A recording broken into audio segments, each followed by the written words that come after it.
Hi, it's Mitchell Lee. It's Tommy Grant. It's Brandon too. It's Press Play Action here with you. I'm sorry, I didn't mean to do that. We're here to talk about some bullshit. It'll be the most interesting thing we talk about this podcast. It's pretty much, yeah. We're here to talk about the Star Wars prequels. And look, guys, these are big movies to talk about. I didn't choose which order we talked about them. I was outvoted. This is the right order. Stop. This is the incorrect order, but I've never watched them in this order before because I'm a proper human being. So I'm excited to watch them in this order and give that new perspective. All right, give a little bit of a new perspective of this series and watch them in the order that no one intended. And that's what this podcast is about, Mitchell. Getting you to try some new things. Yes, exactly. When they release the director's cut, get hit by a bus, you know, like you not like them, but you're gonna watch them. But yeah. So let's just go ahead and dive right into this. Star Wars Episode 1: The Phantom Menace, directed, written by George Lucas. So there's really no one else to blame. Starring Liam Neeson, Ewan McGregor, Natalie Portman, Jake Lloyd, Ahmed Best. This movie was released on May 19th of 1999, which was a historic, great, just all-around important year for movies. 1999 is one of the stalwart years in movie history, and this movie right here, it may not be known as the best, but it was definitely the most anticipated movie of definitely the 20th century, if not ever. I mean, this movie was so incredibly hyped up. This is the movie that every the videos where people are just dressed up and come with lightsabers for the midnight. Well, I've never seen. I read that Avengers Endgame kind of took note of their tactic where they released the trailer of this movie and people went to the movies to go see the movies that this trailer was playing at just to see the trailer, and then they got it. That's basically why I was at Avatar: Fire and Ash. No, I'm just kidding. This movie. Sorry, that was a joke. I have never seen this tactic used ever before, and we may never see it again. And if someone else has used it, please, someone let me know. Yeah, but another big movie that came out that summer was Austin Powers' The Spy Who Shagged Me. And in one of the trailers for this movie, they flat out said, if you see one movie this summer, see Star Wars. But if you see two movies this summer, see Star Wars and Austin Powers. That's so Austin Powers, though. But they also, they knew what they were up against. Everyone knew what they were up against. Yeah. The hype for this movie, I was a month away from turning 5 when this came out. And I still remember, even though I didn't understand it, I remember all the toys. I'm going to say something that honestly should strip me of my ability to make choices. I can't wait for this. I was Jar Jar Binks for Halloween when I was 5. You are such a hypocrite. You are such a hypocrite. My frontal lobe has finished developing. And even before my frontal lobe finished developing. Just admit you like the character. You think it's good. No. Oh, we'll get to that. That's as damning to me as if someone had a picture in clan robes. It's bad. That I should be looked down upon. Oh my God. I should be looked down upon for this. This movie I had dressed up as a firefighter. You're going to Jar Jar Binks. Yeah, exactly. Yeah. But I think really who's to blame here? Me or my parents? They should have been son, no stupid today. Are you sure you don't want to be Anakin? Well, to be fair, you were pretty big of a pain in the ass as a kid, so this was probably your parents punishing you. Oh, true. No, this was me asking because I thought he looked funny. I didn't even like the character. I just he looked funny. And I was like, I like to look funny too. And my parents were like, hey, you already look like a doofus. This movie had a $115 million budget, and after a bunch of re-releases and stuff, this has cleared $1 billion. So this is a big-time success story. It also was nominated for some Academy Awards, which you might look at and go, wait a minute, what do you mean this was nominated for Academy Awards? This movie's awful. I would say for visual effects would be this movie did not win any Oscars, though. It For lost script for writing? best sound, it lost for best sound effects, and it lost for best visual effects, and I think The Matrix won for all of those. Okay. So score which- wasn't even included? No score, which I think is interesting. I think this should have I'd won argue best the visual scores- effects over The Matrix. Score definitely went to fucking Tarzan, that's for sure. No, that makes sense. But my question is it not being nominated? Because you could argue the score is the best part of the movie. Yes. Who won score for that year? It had to be All Tarzan. right, let's see. It had to be Okay. Tarzan. There's No, it was chance. not Tarzan. It not wasn't? Tarzan. Phil I Collins don't even know if that soundtrack. Tarzan was not even nominated. That's the movie okay. that won. That's absurd. The movie that That's won was a actually movie absurd. called The Red Violin. I don't even want I've to hear it never now heard of it. because no other movie could have. Now I need to watch the Red Now, Violin. You'll Be in just My to see- Heart by Phil Collins did win Best Original Song. Okay, at least it won something. So it did win something. Sound effects went to The Matrix. Best sound went to The Matrix. Best visual effects also The Matrix. The Matrix was so good. Oh my god. I Such a honestly movie. think that Phantom Menace should have won visual effects over The Matrix, despite the fact that it is a significantly, The Matrix is a significantly better movie. Yes. This obviously was the highest grossing movie of 1999. There's no But even we have some like, heavy hitters, Mitchell. Some heavy hitters in '99. I try to tell you guys, this was the year that just it was a great box office year, a great movie year. The top 5, if you could tell me the Toy other Story 4 2. movies, that's one of them. Okay. Toy Story. That's number I'm 3. Austin Powers and Matrix are up there. Austin Powers was 4, Matrix was 5. All that's left is number 2, and it's a movie we've already talked about on this channel. The Green Mile. No, that was number 12. Oh, easy. Sixth Sense. That has to be. Yes, The Sixth Okay, Sense was great. number 2 Great that scene. year. Great twist ending. We won't bring it up in this podcast. See, they ruined a great cameo that they could have, since it was a Walt Disney. Actually, Walt Disney didn't own Star Wars yet, but to throw Qui-Gon Jinn's ghost in Sixth Sense would be great. I see dead could have people. done it. Could have done it. Um, But Mitchell, we had heavy hitters.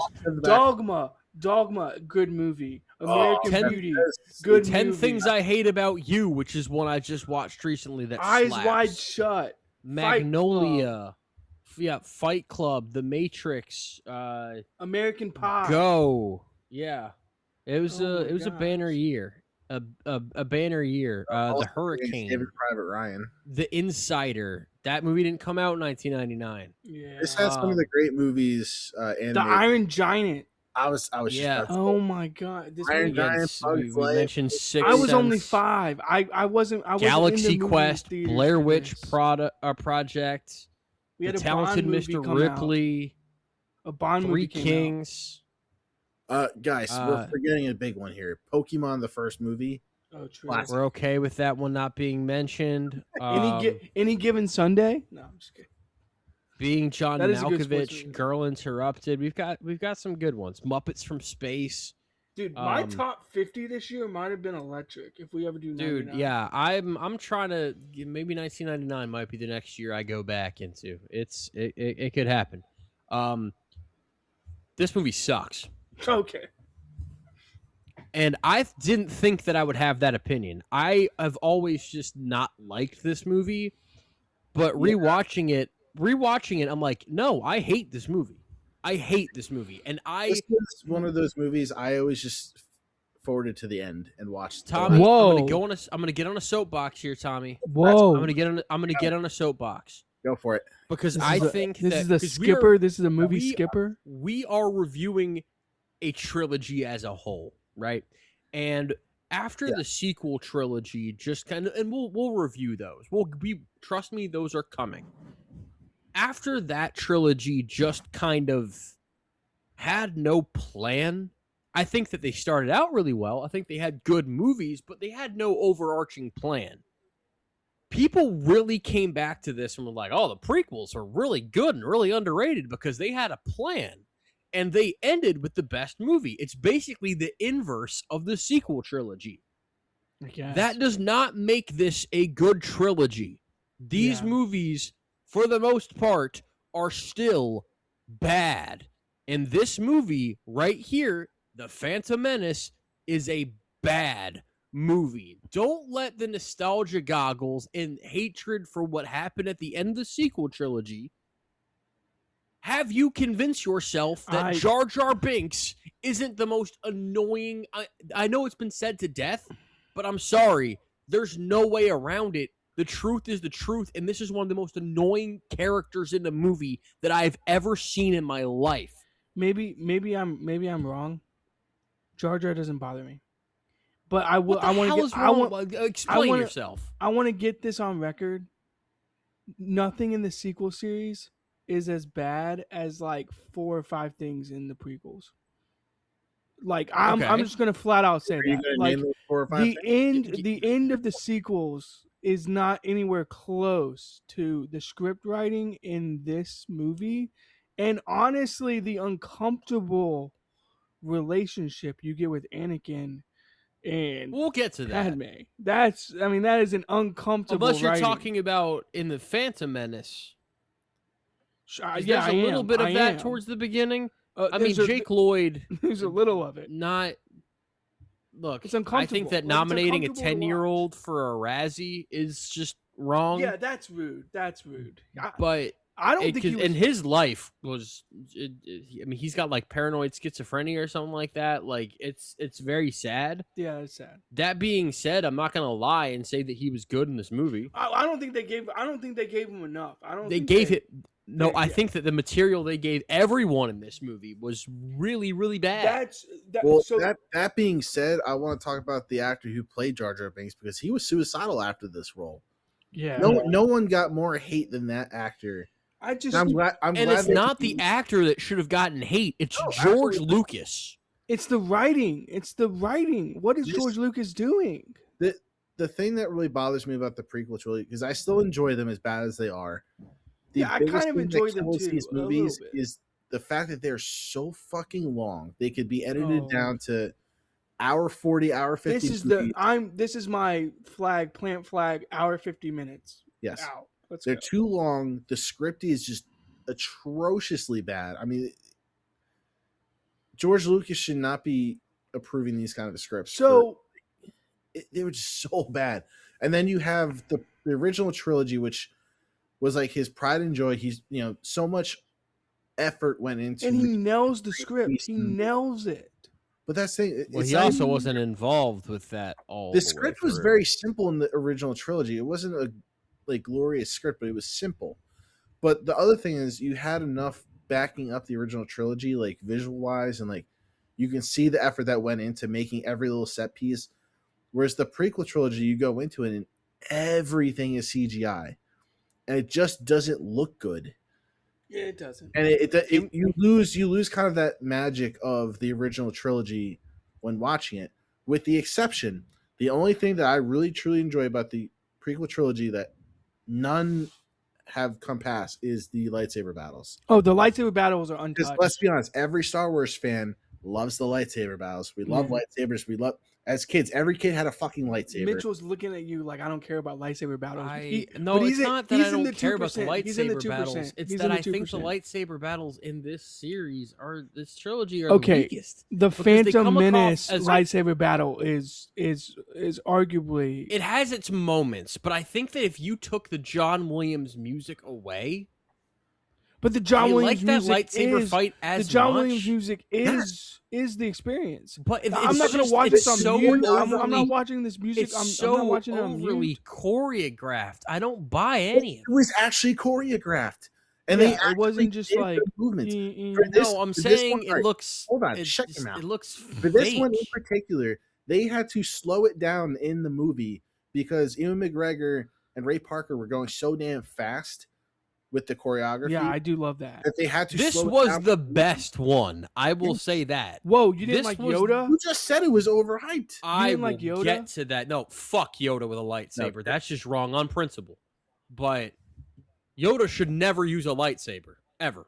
That's against Yoda's character. You should not use a lightsaber. I disagree with that entirely. Okay, you don't understand Star Wars lore. It's fine. It's okay. I don't think you understand Star It's Wars okay. lore. No, it's okay. Okay. This movie, first of all, can we talk about the fact that this is one of the most racist movies ever made? After the combo that we just I mean, yeah, what do you got? What do you got? This movie, the Star Wars. This is getting out of hand. Now there are two of them. Oh, that's so really true. That's so like true. those people. Really? I think it's funny. But the writing is so bad. Yeah, because well, you find racial humor very funny. Okay. To be fair, when you're making alien creatures, like you have to make them Chinese stereotypes. No, well, yes, that point I'm saying is racist, Blake. Yes, there's only so many accents you can make to make them sound funny or different than just. Come on, man, that was too much. I actually think Jar Jar. I think Jar Jar's accent is crazy. I'm very curious if that was a director like George Lucas, like, hey, I want you to. Yes, or if he that was had like control over everything. You think that's why this is bad? Because yes, he did not have anyone to tell him, no, George, I'm not doing that. He was surrounded by yes men and got to do whatever he wanted. And so that is why it turned out the way that it did. Sometimes some studio interference is not a bad thing. Also, can we talk about the fact that Ewan McGregor and I like Ewan McGregor quite a bit in these movies. He sucks in this one though.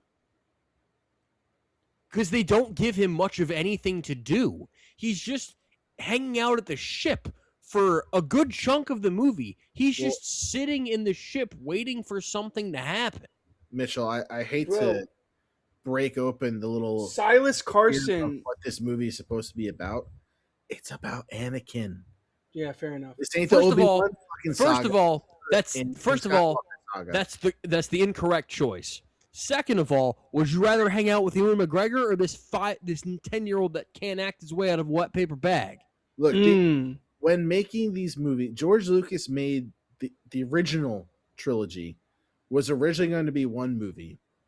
He decided that I can't tell all in one movie, so then he asked the studio for 2 sequels, hence the original trilogy. He had no plans of making a prequel trilogy until years and years after the originals came out and everybody's so overhyped. And he was like, he already Can I defend the decision? All these characters. Yeah, can I defend the decision? He had the backstory. Right? Yeah.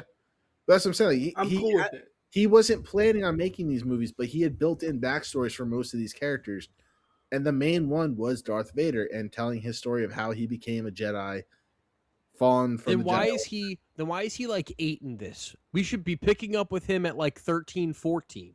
That's where we should start. That's movie number 2. Also, Tom, is he 14 in movie number 2? Well, but Tommy, wise, Tommy, excuse me, Tommy, Padme. Let me get you on this. Okay, I feel like we don't agree on a lot of things. You choose to be wrong, and I'm not. But as far as this is concerned, I think you can agree with me on this much. I'll just turn my I think that both of you can agree with me on this much.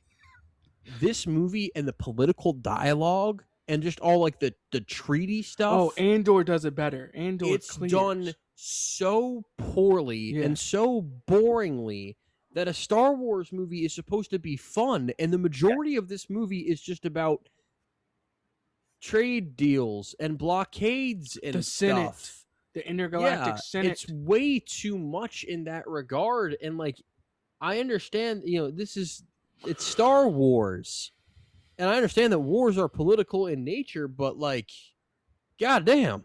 So the thing, everyone wants to shit on like Disney Star Wars and like blah blah blah blah blah. We'll get there.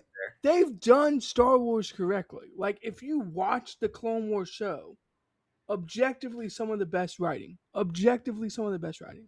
Andor, they do political theater right. I need to watch that. Why can't George Lucas figure it out? So write better. That's all I'm saying. This is George Lucas's creation. There's a good movie in here. There's a good movie in these prequels with his creation. But to Mitchell's point earlier, he had no one to tell him no when making these movies. You gotta have someone there who's checking, holding saying, "Hey, you in check. We can do this better." But he wrote and directed this movie, this whole trilogy. He's not a fucking writer. Check and balance his work, people. He's a decent director. Obviously, as bad as they are, they're still phenomenal movies. They made a lot of money. Yeah. But in terms of direction, the script was fucking awful. And he had other people that he had asked, like, he didn't want to direct this. He didn't want to write this. He asked other people to do it. They told him no. And so he stepped in and did it himself. I think the script... One of which was Steven Spielberg. He asked Steven Spielberg to make these movies. God, I need a Steven Spielberg director's cut. There was a list of directors he had asked, but Steven Spielberg was obviously number one because of the amount of collaboration that they had together. But at the end of the day, George Lucas's writing is what ruined this trilogy. Because take these movies and put a good script in, you would have a much better, and someone to edit these movies better, you would have had a phenomenal trilogy. Dang, I wish Dave Filoni was here. Like, I wish he had met Dave Filoni. I think Dave Filoni would have crushed it. Because he writes, like, the Clone Wars series. He writes other stuff. I think Dave Filoni would have killed it. Yeah. I think he would have crushed it. As bad as these movies were, it still brought in a whole new generation of Star Wars fans. Because obviously, all of us, we were 5 when this movie came out. We grew up with the toys. Like, I remember going to Toys R Us and just the wall of toys. I like lots of stupid shit when I was a kid. Who had a lightsaber? Who had a lightsaber? Like, raise your hand on this podcast. You had a lightsaber. Yeah. But here's the thing. I'm thinking about going to equate that to being good. Going to Disney to get a lightsaber. Like, that doesn't make it good. No, but it brought life back into that to inspire more movies and shows. If we had if we all had asbestos on our walls when we were 5, doesn't mean it would be like you could also really argue asbestos.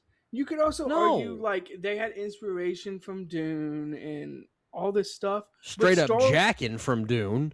Sure, but even Dune got to a point where the writing became like too ridiculous. So, because were they on like book like 35? Yeah, that's his son cashing in on his money grab. And there is one positive to come out of this too in terms of cinema, is that this was the first. Right, it wasn't a good one, but this was the first CGI created character in a movie, and that was Jar Jar Binks. I thought you were going to say R2-D2. But that would come to inspire other characters like Gollum from Lord of the Rings, who was a phenomenal hit. Yeah. Of Aslan from the Narnia series, and obviously a list goes on. Can I defend Jar Jar? Can I defend Jar Jar for a second? No. Just for a second. Just for a second. Too much of him. That's too much Jar Jar. If you're going to do that much Jar Jar, though, make him a Sith Lord. Like, lean into it. Oh, I mean, come on. You're digging into the fandom that came out. You're getting into the conspiracy. I understand. That just pissed me off. But I'm at that point. Write it. Like, if you're going to go that far, then write it. Here's the other thing with that character is, you made the movie. The backlash was immediate on that character, and you just scrap him. But that's the thing. He kept him in for the following 2 movies for an unnecessary role that. But they really they said, "Hey, Jar Jar, there's the bench. You're going to be in for 1 play." Yeah, this game. But that was after he was starting quarterback last week. They could have scrapped him. There was no need to bring him in. They should have killed him off screen. I don't want to be conspiracy theory, but do you think there was like a Jar Jar Jedi Sith Lord? No. You don't think there was? Okay. No, he was always going to be the goofy doofus. George Lucas did not have that much creativity to think that character out that much. One of my big I'll give 1 positive and then 1 negative before I give my grade. He's very Captain Jack Sparrow of Jar Jar. My positive is I do like looking at this movie. I think the production of this is it's very clear that they had the resources. Parade at the end? Yeah, they had a lot of resources, and the movie I still think looks pretty good. Yeah. The negative, the video games are nuts. No, and this is going to be a negative I have in every single movie in this trilogy, because regardless of what movie it is, this remains the same, and it's shocking, it's stunning because of what we know today. Natalie Portman is brutally terrible. In this she's movie. bad. She's bad. And she's bad in all of them. Can we talk about her The character? original runner-up was Keira Knightley, by the way. Can we talk about her character?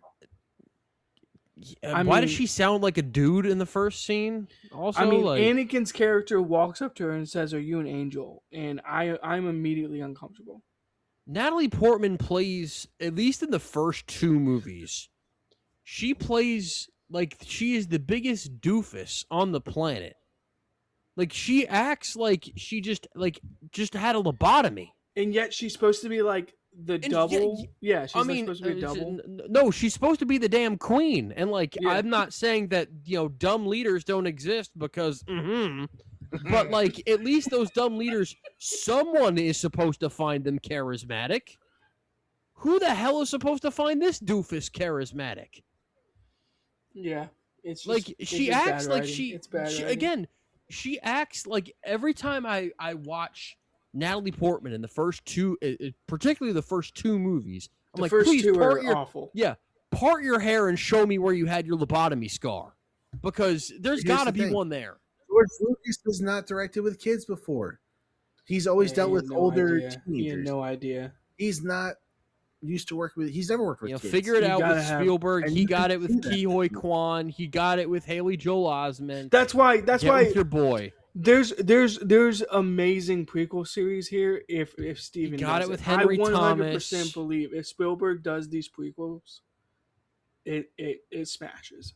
I don't know why Steven didn't touch it. He was doing AI and Minority Report, so he had... I mean, good for him. They're good movies, but yeah. I'm going to give this movie a D, 99.69. This shit's terrible and set a very bad taste in my mouth for the prequel trilogy. Queen Amidala's performance is uncomfortable. Honestly, costumes are great though. The costumes are really good. It's visually really cool. The ending parade with the trumpets and the score. The score is objectively the best part. With that said, I'm gonna give this a D minus, 40.7. Wait, I never thought you were going to be lower than me. You seem to give everything a pass.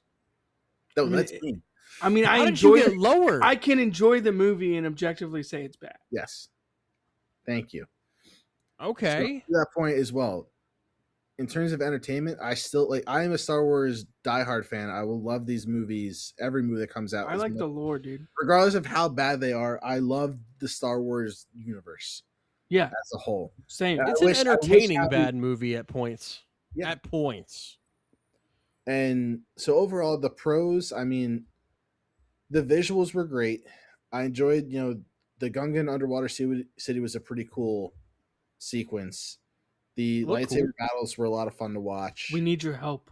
The space battles were great. They had some really cool foreshadowing shots, especially in the very end scene where you have Anakin, Obi-Wan, and basically the future Emperor kind of standing next to each other, with the Emperor having the shadow over his face. That was a cool foreshadowing shot. I think it was a little too heavy-handed. Well, I'll talk about this in the second one. This is really more of a first one, but I'll talk about it in a second. You continue with your good. Negatives, obviously, way too long. Needed to be better editing. Needed to have a much, much better script. But I really enjoyed I kind of like the pod racing scenes. But again, it could have been shortened down. Too long. We didn't need that much. A young slave. What are they doing? They're bullying the crap out of this kid. They're like, Anakin, all he does is play with his pod racer all day. Crazy. Yeah, all he does is play with his fucking car. He's 8. If you had an 8-year-old that was out there driving cars and shit, you'd be like, "This is the coolest kid I've ever met." That's why. He built the damn robot. No wonder Qui-Gon Jinn was like, "Bro, this dude is definitely the chosen one. This dude has abilities no one else has. He's riding pod racers." And what really saved this movie for me was the end. I know Mitchell didn't care for it too much, but the lightsaber battle in the end between Qui-Gon, Obi-Wan, Darth Maul. The score was amazing. Yeah, but then you get Anakin blowing up shit and be like, "Now this is pod racing." And then you also get Jar Jar and the Gungans, and they're like, "Oh, Get ready for ouch time. Like, so much Jar stupid Jar shit. throwing stuff around because he has no idea what's going on. I'm talking about just the lightsaber battle scene. Jar Jar fumbling around into like defeating everybody. Anakin fumbling around and defeating everybody. It was very Jack Sparrow. It really was. It was very Jack Sparrow. Yeah, and like the dead men tell no tales way. Yeah. But I will say the Naboo spaceships, I always really liked them. I don't know why. They had a really cool design. But no, fair. I mean, that aside, good stuff. Okay, grade. The grade for this is a D97. I appreciate you. I'm the highest one on this movie. You what probably the fuck? are. You're just a hater. Like, it's okay. No, like, from a critique standpoint, this movie is garbage. From an entertainment value, this movie is. I agree. Because there's so much bad crap in this. I feel like your grade should be higher. It would be a lot better. I'm not giving this the benefit of like a C-. I'm not doing it.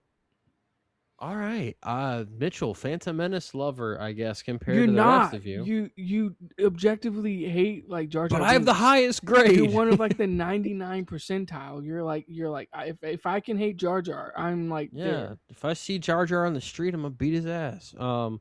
So, Star Wars Episode 2. You're like the Kylian Mbappe meme where it's like, I'll be there day one no matter what. If we're hating Jar Jar Binks, I'm there day one. All right, so that movie had everyone a little bit worried. Like, okay, let's see what this next one goes. I mean, you're showing up for 2, though. You're showing up for 2. But yes, you are showing up. So this again, George Lucas directed, George Lucas written. This came out May 16th, 2002, just 2 weeks after Spider-Man came and obliterated box office records everywhere, and people fell in love with that movie. So it's like, all right, the summer has started.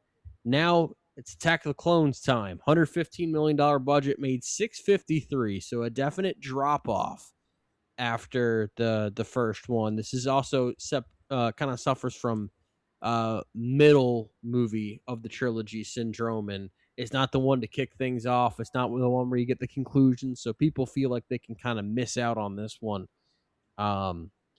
And I think those people were correct because this is the worst of the franchise. Whoa. Yeah, this is the worst movie of the franchise, and I think that anyone saying otherwise is just incorrect. This movie, again, stars Ewan McGregor, Natalie Portman, Hayden Christensen, Ian McDiarmid, Samuel L. Jackson, who I think Samuel L. Jackson is putrid in these movies. I think he is absolutely horrendous. I think Mace Windu is a horribly written character that is a giant idiot for the majority of this. And that's a George Lucas special of just bad writing. Correct. But I also think he was directed to just be very bland, and they don't really give him too much to do, which is insane given that they casted Samuel L. Jackson for this role in a trilogy in 1997, coming right off of stuff like Pulp Fiction and Jackie Brown. And you get a dynamic actor like Samuel L. Jackson, and this is what you do with him. This movie, to me, feels like everyone involved was making a different movie than the next person. George Lucas is the one to blame for this, 100%, through the writing, through the direction. But it's almost like he said, all right, Natalie Portman, that whole acting like you just had a lobotomy thing, we're going to carry that over from Phantom Menace to Attack of the Clones. Hayden Christensen, I want you to act as if you're in a Shakespearean drama, right? And that's kind of how he plays it. And Hayden Christensen won a Razzie for his performance in this movie. Insane behavior by the Razzie. It has been talked about to death how bad Hayden Christensen is in this. I'm going to go to bat for Hayden Christensen in this. Thank you. I think he is. I think this entire podcast is going to bat for him. The entire fan base went to bat for Hayden Christensen because his revival in the recent years, like you can tell, like the fans have missed Hayden Christensen. He suffered from poor direction, poor script. I think that he brings something to this particular movie. He is playing it up very Shakespearean.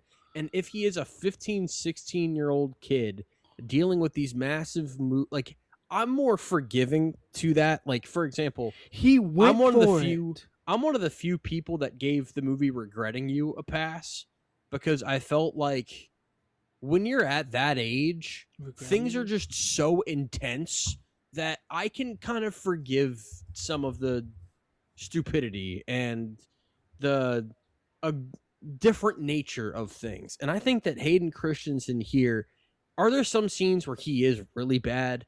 Yes. That whole monologue about sand, terrible. But also, who the fuck was going to do good in that with that dialogue? No one. Who was going to come and make that sound good and natural? Nobody was. And there is one. He is giving everything in this. And Natalie Portman is just giving him nothing to work with. I agree. She should have won the Razzie. She is so bad in people this didn't movie. Want to if do you it. Watched, people didn't want to do it. They didn't want to call her out. If you like, watched this movie and then you immediately watched Black Swan, you would go, nah, one of these is this has to be like a twin situation. One of these is Natalina Portman and the other is Natalie Portman. This is not the same person, because she is so brutally terrible in this movie. She's not trying. I don't know what happened. She's not trying. And to defend Hayden Christensen again, in this whole trilogy, especially this movie, it was especially bad.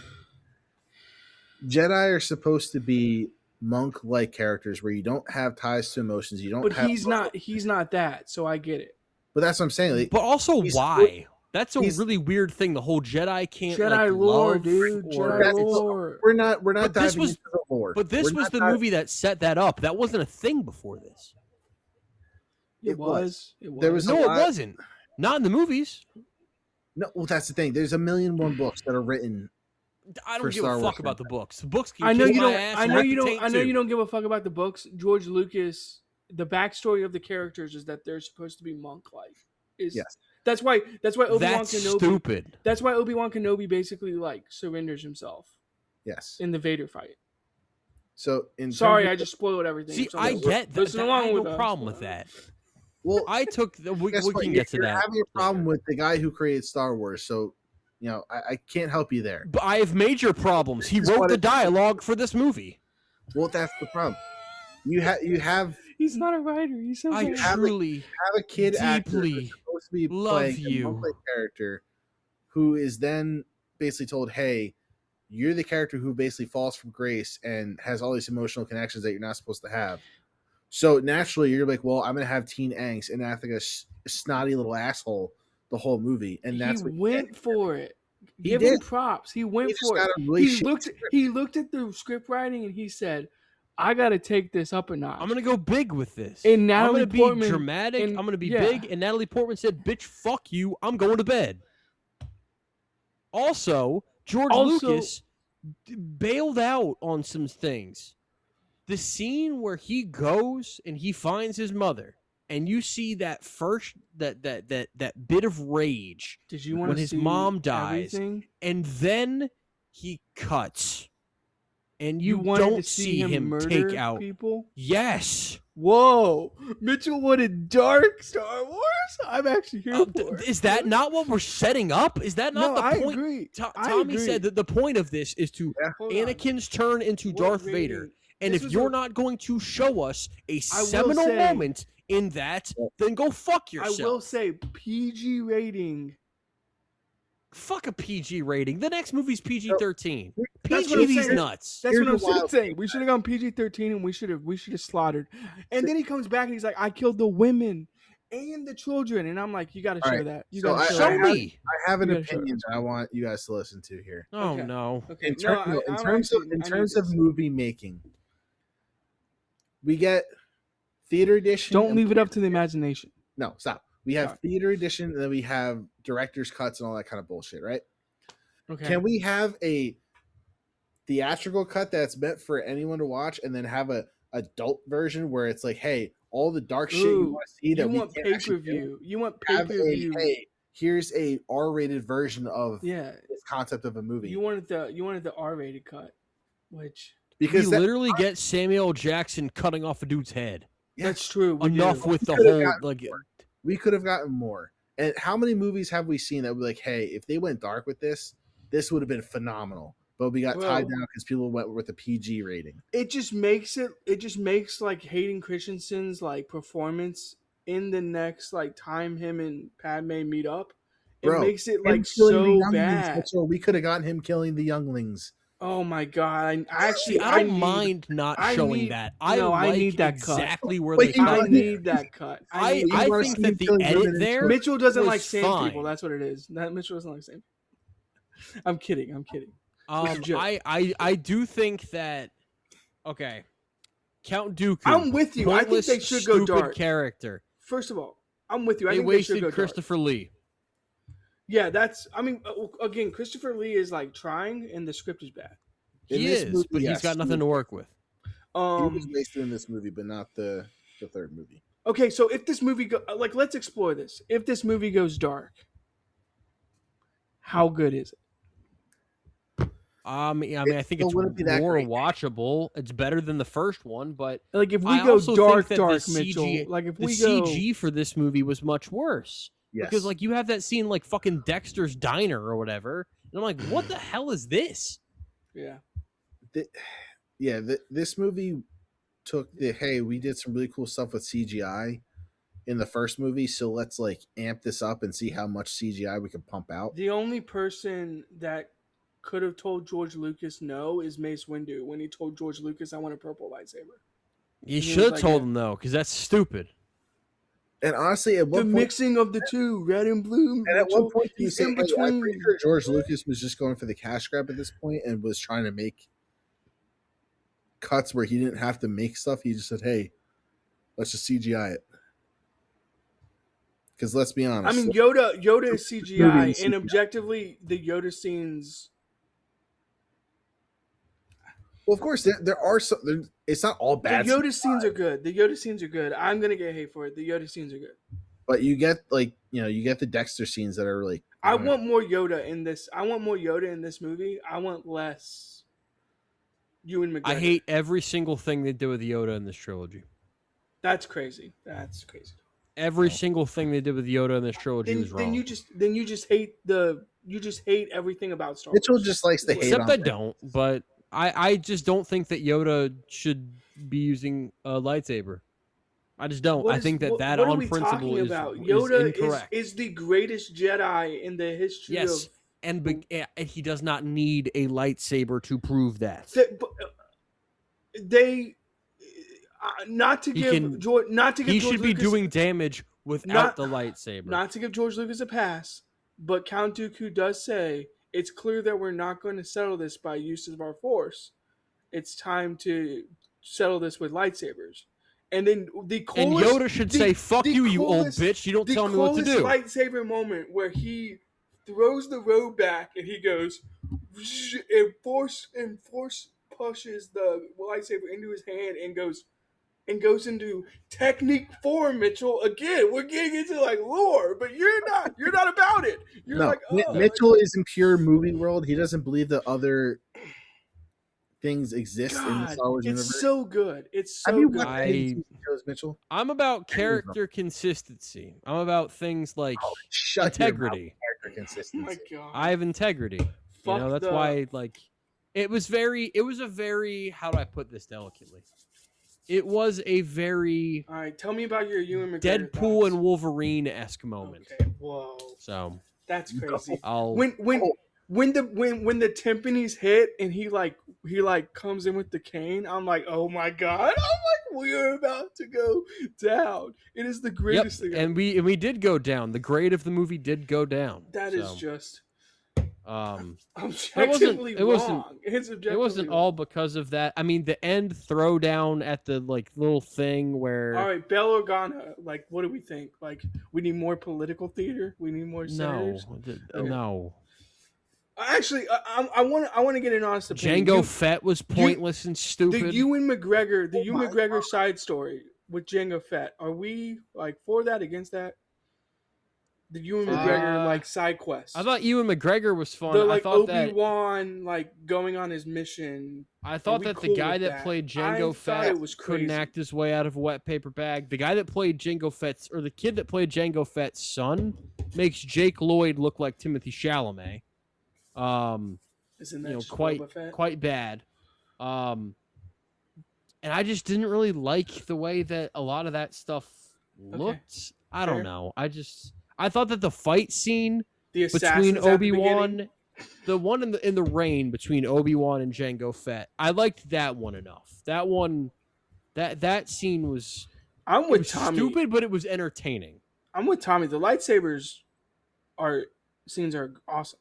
Yes. I mean, maybe I'm again. I don't think it's nostalgia. Like if you Mitchell is just a hater of these movies, so no matter what we say, except for the fact that I'm not. Mitchell, I've brought my reasons. Look, I've told you over and over again. If you need to watch Clone Wars, yeah, I'm still gonna have a higher grade than you guys somehow. Okay, that's fine. But I've told you over and over again to watch the Clone Wars TV series, and you've yet to watch it. I've also told you to watch Rebels. That's not gonna make this movie better. It's not making the movie better.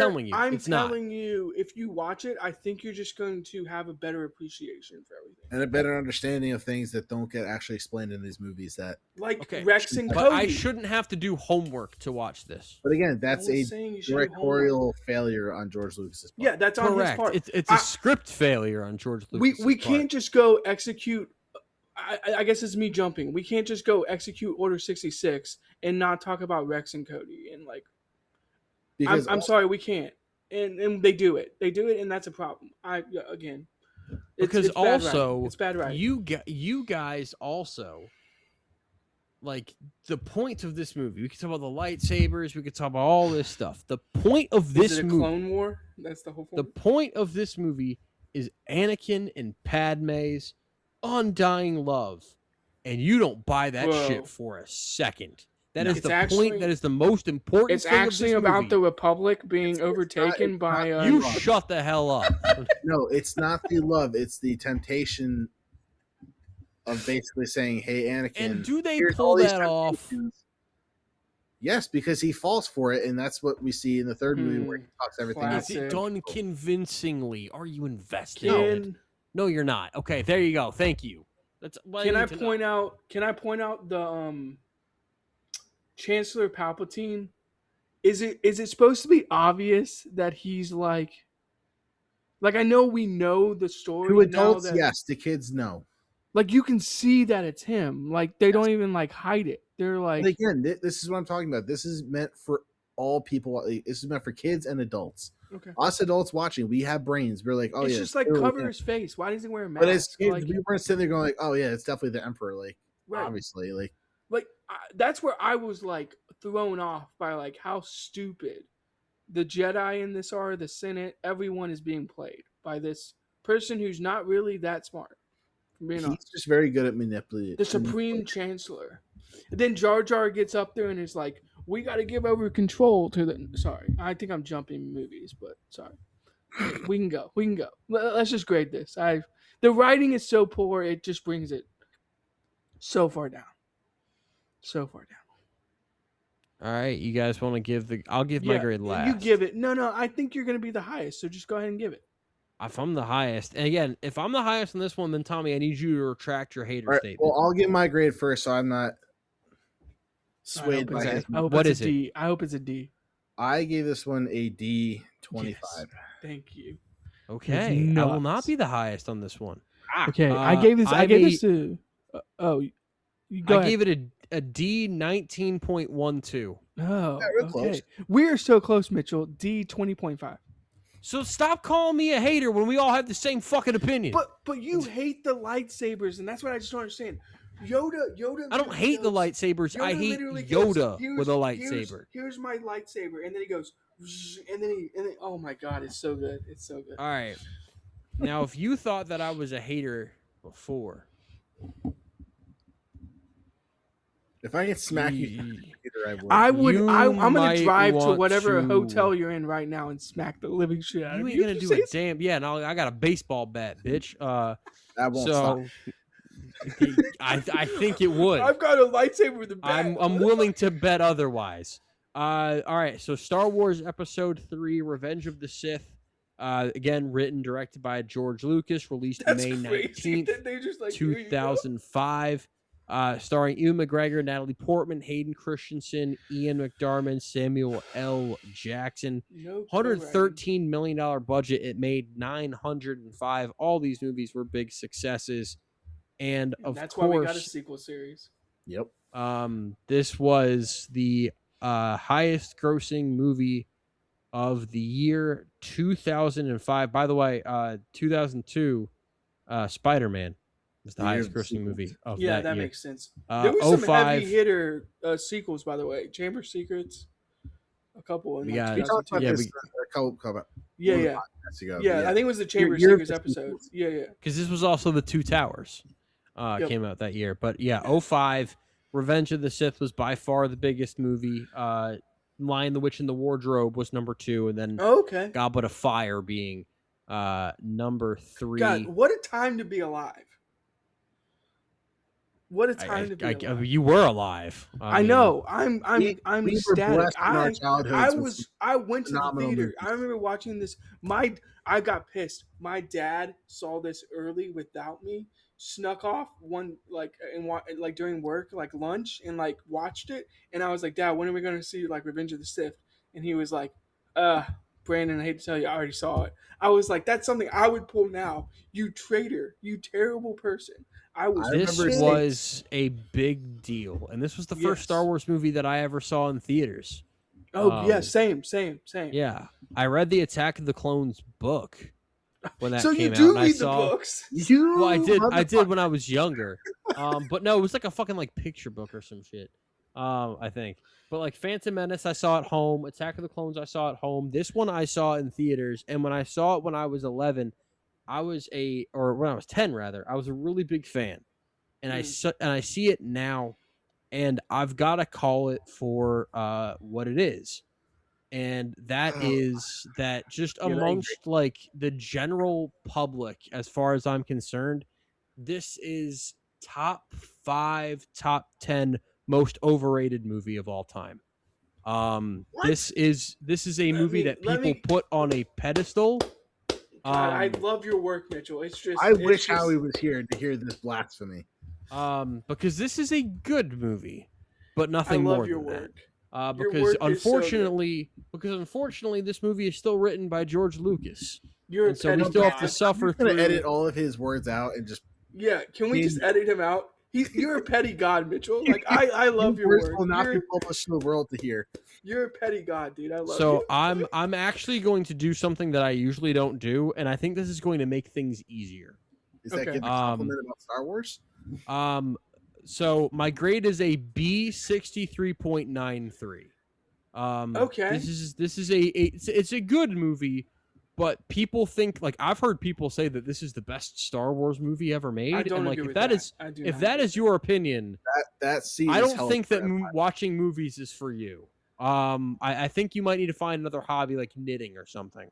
The writing is still objectively poor, for being fair. Yes, because again, the relationship between there's Anakin a theme and Padme, here. You still don't like, you still don't believe it.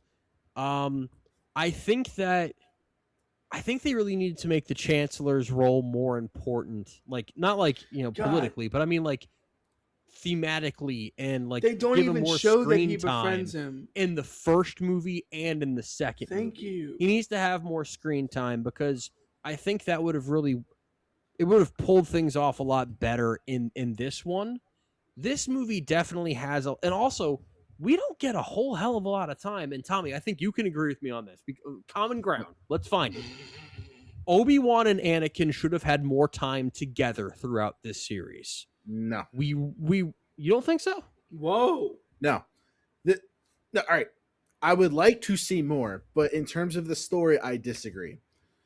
Because you don't get too much. To the Chancellor's comment you just made. So, because you seem to agree with me about that. So rewatching from an analytical standpoint of what they were trying to do, the Chancellor in this entire trilogy has been basically trying to silo him. He's been the puppet master. Yeah. So he's not supposed to have the screen time. the few scenes that he's in, he's always whispering things into people's ear, like, "Oh, we should do this, or you should do that," and he just sits back and lets kind of everything play out the way he wants it to. Going into the third movie, this is like the pivotal moment where obviously everything comes together. His plan is going perfectly. The Jedi are basically spread thin all over the place. He's about to pull his move on Anakin because Anakin's emotionally manipulated. He's been groomed for the entire trilogy by the Emperor to be, hey, you're my side guy. Even the killing of Dooku is... You're the one I trust in. And now when you're in the point where the one person that he's supposed to trust in, aka Obi-Wan, is now torn away from him, so he doesn't get to be with him all the time, and now he's put next to the person that wants him next to him because he wants to use him for evil. That's why you don't get much screen time. Yeah, no, but I'm saying that if you had more time between Anakin and Obi-Wan at the end of the movie, you would feel it a lot more. Yes, the betrayal is more. And maybe that's probably a bigger fault of the second movie and the first movie than this one. But they also have that scene in the beginning of the movie when they get back to Coruscant from the big battle. You have the scene where Obi-Wan gets on the shuttle and says, "Goodbye, friend." That was kind of that symbolic, like, hey, this is kind of the last time we're seeing each other as friends and brothers. I liked the way this movie opened up because it seemed like the first time that we really see them working together. This was the best opening of any Star Wars by far. Objectively Instead of any Star Wars movie? I think of any Star Wars movie. Wrong. Empire Strikes Back, but Empire Strikes Back is pretty good. I'm not actually Rogue One kind of slaps too. Say anything. No. No. Best scene in all of Star Wars is Vader in the hallway. No. I think we're talking opening. No, I know. Just cold right into battle. The visuals. I think. And this also has the best crawl because it's the least political out of all of them. Like Palpatine's on this ship. Our guys are going to get him. Go. Can I make a funny note? There's a funny note. Anakin says at one point, "He's like a father figure to me," and I'm like, "How? He hasn't been with you the whole time." I'm like, we don't see the relationship. So I'm in between on both of you. Because I totally understand that, like, the Chancellor's trying to silo him and, like, basically separate him from the Jedi Council. But I also understand that, like, we don't see Obi-Wan and Anakin's relationship enough.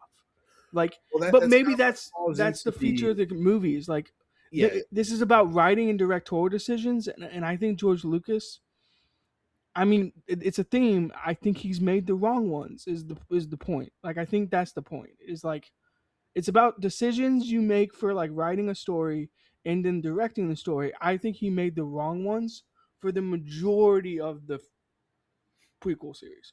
Yeah, but then he kind of saves it with the third one. Yes, because I think the themes of this movie, it knocks it out of the park with the themes. Yes, the themes are enough. The themes, and for a lot of it, the action. I think the biggest action sequence I'm a lot lower on than most other people because it just kind of seemed like a goofy dance. You don't like the floating. You said what you're about to say. You don't like the high ground? I like the way it concludes. Okay. But I think that the part where they're just like swinging their shit, it's just like, all right, is this a life and death battle or is this a fucking cartoon? He doesn't understand. It's okay. I don't understand goofy bullshit. You're correct. And the end fight was goofy bullshit, and it went on for too long. And we had Yoda using a lightsaber again, which is just wrong on principle. I'm not gonna mention the TV shows that much because we're not talking about them. Too late. You've done it already. I know. I've done it a lot. But objectively, Clone Wars does a really good job of showing Obi-Wan and Anakin's relationship and Ahsoka and Anakin's relationship, and it builds into this like, oh, this is why Anakin was the way he was, and like why he snaps and like, what happens. To counter, you can't do that in the movies. You can't. Statement here of how they were just flinging their arms around, being silly. It was for a reason. Yeah, and the reason is pissed me off. No, it did. They keep saying that they have this brotherly relationship. They've fought together for years. These are people that train. When you train with someone every single day of your life for years, they knew each other's moves. So I don't buy that for a second. Oh, but that's also That's what why makes they were doing like the moves that they were doing, because Obi-Wan is more of a defensive fighter. He knew everything that Anakin was going to throw at him, so he knew how to counter it. Same thing with Anakin to Obi-Wan. They were just playing off of each other, trying to one-up each other, but they knew exactly what they were going to do. That's what makes me so Yeah, I don't buy upset. that for a second. Anakin was so full of anger and rage Yes, that and Obi-Wan should knew not that. have been. And he channeled it. That It's should have like- been a much quicker fight. It's like judo. You But gotta that's- I think use it your would have been more effective. opponent's aggression To put against this you. put this into football terms for you, Anakin has the best offensive team and the worst defensive team. Obi-Wan has the best. Ooh, Obi-Wan is one of the best defensive lightsabers. He is Right. known as the best defensive lightsaber swordsman. Which is why Dooku makes like the comment like Okay, Yoda and when has that talked happens, so much the about defensive team wins and wins quickly. That's Wow. typically how that goes. Well, sorry, Mitchell, not in this case. It tends to be a Also- blowout. I'm gonna jump forward to the forward. I think him defeating Dooku like that, soft. I have no problem with that. No, Count Dooku obliterated them. Earlier. Yeah, but in this one, they're more working together as opposed to the end of 2. I guess Anakin was just like, "Fuck this shit, I got it." They were working much more together in that. So I didn't mind that at all. I think the opening to this movie is really strong, and I think that everything having to do with Anakin turning to the dark side, which is more or less the point of the movie, is done very well. I think that Mace Windu's a fucking idiot and has never been good in this movie. And oh okay, my gosh, very wish. minor, very minor complaint. Okay, but I wish this they is did just his one of character those where it's better. like, what the hell is this? They go in lightsaber by the order of the Galactic Senate. We're arresting you, and Yeah. then the Chancellor's like, now, it's treason, and then he lunges, and the first guy he attacks is like looking over there. What are you looking at, dummy? Agreed. I don't know Like, what happened. What are you watching if not the fucking Sith Lord? But this is What are you- this is a, what are this you is a doing? thing throughout Star Wars. I mean, the clone hits his head on the ship Huh? ceiling. I mean, we really just don't know. I'm sorry, but that was dumb. I thought that. Now I know I've been getting a lot of side eyes for like, oh, you don't like the fights? They're stupid. I liked it was cartoony, but the stakes weren't as high, so I didn't mind as much. Obi-Wan versus General Grievous. I just thought that was a fun fight. That was your It's a fun favorite fight. When I don't know if it's Star my Wars- favorite one, but it's one I had a really good time with. All right. I need to like rank Star Wars like lightsaber battles. I think Grievous Obi-Wan would be far down on my list, but I do like when Star Wars goes a little cartoony with it. I like when Um, Obi-Wan's just like throwing out like fucking like these Which like kinda pointing at makes people me- and shit. Kind of and- makes me judge why you don't like Yoda with the lightsaber when he's doing some cartoony flips. You're not for that, but you're for Grievous. No, because it's using Yoda. 7 Yoda should not be using a lightsabers. lightsaber. Also, That's why. Obi-Wan goes in there with some fucking suave attitude, just the classic "hello there" line. Like Yeah, that exactly. Hello I don't there. know why, but if that has It always works. worked for me, and I think Obi-Wan in this movie is fantastic. I think Ewan McGregor is great. Oh, in Ewan this. McGregor crushes, dude. He crushes. He's very good here. I also think that the going back to the scene where you really get to see Sidious for the first time. Oh, yes. I Darth think that Sidious. the lightsaber battle it. between Darth Sidious and Mace Windu, yeah, that ain't great. Yeah, that one could have been done better. See, but I this think is that all the choices. conclusion of like I need and there's a lot of people that really hate how sudden the turn is. It doesn't bother me quite as much. Like how Anakin just immediately goes, I will follow your teachings. He's conflicted, and then he's like not conflicted at all anymore, and like all on this dude. And I don't mind that I think as he was much because I brainwashed. saw that I think he was as brainwashed. I've made my bed. I gotta lie in this shit now. I don't even see it as that. I see it as more of a he's lost everyone in his life that he's cared about. He's lost, Bro. And this is the one in the recent years. This The is one the opportunity he person has to protect that someone. Well, it's not even that. It's protect someone who trusts him and puts faith in him. Because the entire movie we build up the whole Mace Windu and all them don't trust Anakin. They basically put him as kind of the hey. Although it's interesting the word and choice. Biggest Because when chip on his Anakin shoulder, says, dude. Biggest chip when on his Anakin shoulder. says, "Hey, I'm gonna go with you to arrest him," Mace Windu says, "Stay here. If what you've said is true, then you will have earned my trust." Exactly. And it's almost like, even with that, and this is a scene that everyone talks about. They did Mace Windu dirty. Mace Windu was never a good character in this. But there is such a good scene in this movie that does not match up with anything the prequels have done at all, because the prequels have been so overwritten to the point where you have to have Darth Vader yelling no at the end of the movie, which is just a stupid scene. Everyone has to explain exactly how they're feeling at all times. There's no subtlety in any of this.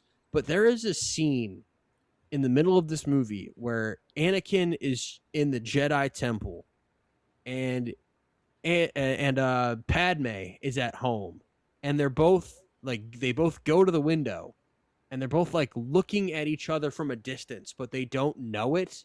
Mm-hmm. And it's just such a. It's good writing. It's such a. It's just the kind of subtlety and not hitting you over the head type of stuff that is not part of the prequels at all. But they did it for one brief moment, and it gets you so. I don't know. It gets me more emotionally invested. It was showing the isolation of Anakin and him basically separating himself from everybody else around him. Correct. Yes. Can we? I'm going to call someone out. Padme, when you see the signs of evil and honestly self-destruction, we got to say something. We got to be like, hey, you're breaking Senate, my heart. Hey, Jedi Council. I think Anakin is a bad person. He just murdered all these people because his mom got killed. He is filled with hate and anger, but also to be rage. Fair, if I told you that Lindsay went and killed a school of kids, your first thought wouldn't be, man, that bitch killed a school full of kids. Your first thought would be, why? You gotta have it. Are you sure we're talking about the same person? Yeah, no, that's fair. Because that doesn't seem like he says things like, "I hate them," and I'm like, but bro, yeah, we got. It's not like Lindsay has a history of doing this. You know, signs. Anakin at least kind of does. The warning signs of Anakin. I'm just saying, Padme. We could have. But here's the other. Saved but here's him. the other we thing. Saved him if Padme it's the does concept right. of them living the secret life, because they both. And that's what makes it good writing. I'm going to defend George Lucas. That's what makes it good writing. But because that was the case of if both of their careers weren't on the line had this come out, then yeah, she probably would have been straight up like, hey, Anakin's losing his shit. I need you to help him because he's having dreams of me losing. Spoiler alert, Obi-Wan, he's going dark. Because hey, red flag, he has a history of seeing people die and him go crazy. Yoda cryptically says like maybe we didn't have the prophecy right. I'm like, Yoda, bud. I also don't like that there's a prophecy. Like, say what you mean. Say what you mean. Like, you know what I mean? Like if you think he has a chance to turn dark, which I'm sure. And again, this goes back to decisions and directorial writing and all this stuff. I'm sure there's a conversation between Qui-Gon and Qui-Gon and Yoda where he's like, Quiet John. There's a conversation between the two where Yoda's like, well, he also might turn dark. Like that might be how he balances the Force. But we never get that combo. And that bothers me throughout this prequel series. Well, because it bothered them enough to have the concept of, oh shit, we've been thinking that we were the good guys the whole time, but to bring balance, we all have to die. No one's gonna come out and say that. Crazy. But Yoda knew that's the nuts. Yeah. That's the nuts. And then Order 66 happens. Can we talk about it? No, let's not talk about the pinnacle moment of the whole movie. Yeah, I know. I don't know if that's the pinnacle moment, but I kind of like the montages. It's the revenge of the Sith. I think it's a bit ridiculous that they have an order for kill all of the Jedi, but I'm willing to go with it. Because Palpatine is the one that created them. Yeah, they all have like chips in their head. Sure. Sorry, if that's like well, lore Mitchell's you didn't know. If that's like lore you didn't know, but that's not why. like that's it's why. not a thing that pisses me off by any means. I think it's they're a all cool man-made. They're all clones. From someone who has not seen any of the TV shows or anything outside of the movies, you're not going to have a damn basically clue what actually happened. All I'm saying, Mitchell, is basically saying Order 66 like flips the switch, where it's like, oh, now we got to kill Jedis. That's basically what happened. Okay. Like again, yeah. I'm not terribly That's why he goes. It's a very small thing. I think it's a good scene. No, yeah, I think the montages are good. I like the one where he's like running forward. He's like, "Come on, we got to charge!" And then he just like hears them all like click their guns and just stops. Like the shot of the feet. Yeah. Like I think that was well done. That was well done. They peel back the cruisers and they shoot the one. I'm sorry, I laugh every time. But I think that the edit is actually kind of like chilling. The whole like Master Skywalker. Oh, that's There's the too best many one. of them. What are we going to do? Like I think that's actually kind of chilling. Master Skywalker. That being said, Anakin Skywalker is kind of a bitch. Just like killing kids and the viceroys, like he's this dark presence. Okay, but my whole thing about really, Anakin is he doesn't have a chip in his head. He doesn't have someone brainwashing and controlling him. That is literally hate and the Chancellor just being like, "Go kill these kids." Like that is literally the Chancellor being like, "They all have to die," and Anakin just being like, "Oh, I guess you're right." So like, I like that one person. scene where you had that one like 12-year-old. That was like, yeah, I'm going to go out there and fight, and then he dies too. Like, I completely forgot that happened. That caught me way off guard. And then, what is it? Senator... Yeah, the Senator barely gets away. Organa barely gets away. Cinematic shot in the beginning of the fight, though, where you have Anakin and all the troopers marching up into the temple. Yeah.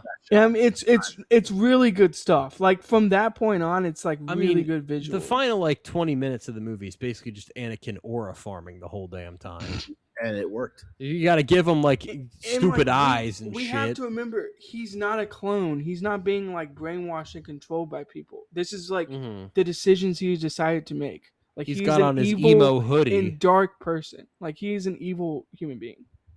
It's crazy. I guess it comes full circle eventually, but crazy stuff. From now. Crazy stuff. I can't wait for Solo. I haven't seen that movie in forever, and I'm here for the surprise. The surprise? When a certain villainous character... Surprise! They become main characters in the original trilogy. When a certain villainous character comes back. Oh, okay, you haven't seen Rebels. It's fine. I have. Correct. Mitchell hasn't seen Rebels. Mitchell hasn't seen Rebels. It's fine. That is correct. All right. Again, I already gave my grade on this thing, but B. Yeah, B. 69 or 63.93. I guess I shouldn't. I guess I shouldn't be. I guess I shouldn't be as mean to you. B plus 10.5. I really thought this was going to be a fight. 15. A minus. Okay, yes. That's a lot better. I thought you were gonna. I thought you could go. There's some people that are like A plus, and I'm like that. Yeah, exactly. I'm used to hearing people say that this is like value. I could go. I'm like actually in terms of critical and like actually. You could argue the only A plus in the entire trilogy is coming up. Empire. Yeah. It's Empire. Oh, I thought you were gonna say Rogue One. I was gonna come and fly over there and beat your ass. You think Rogue One is an A plus? Well, I don't know. I still Rogue One's the next one up to watch because again, next one timeline order. We're doing Solo, which I have watched recently. We're doing Rogue One, which I will watch in the coming days, and which arguably has the best Star Wars scene of all time. We will get to it, and then we are going to, because Tommy thought this would be a good idea, and I don't necessarily mind. We're gonna watch Spaceballs. Spaceballs, yeah. I'm actually kind of looking forward to in space, dude. I can't wait. Yeah. These Nuts in Space. Can't wait for that one. So we're gonna watch that, and yeah, and then after that we'll get to that OG trilogy. Talk about some good Star Wars movies for once. Whoa. So talk to you soon. Bye.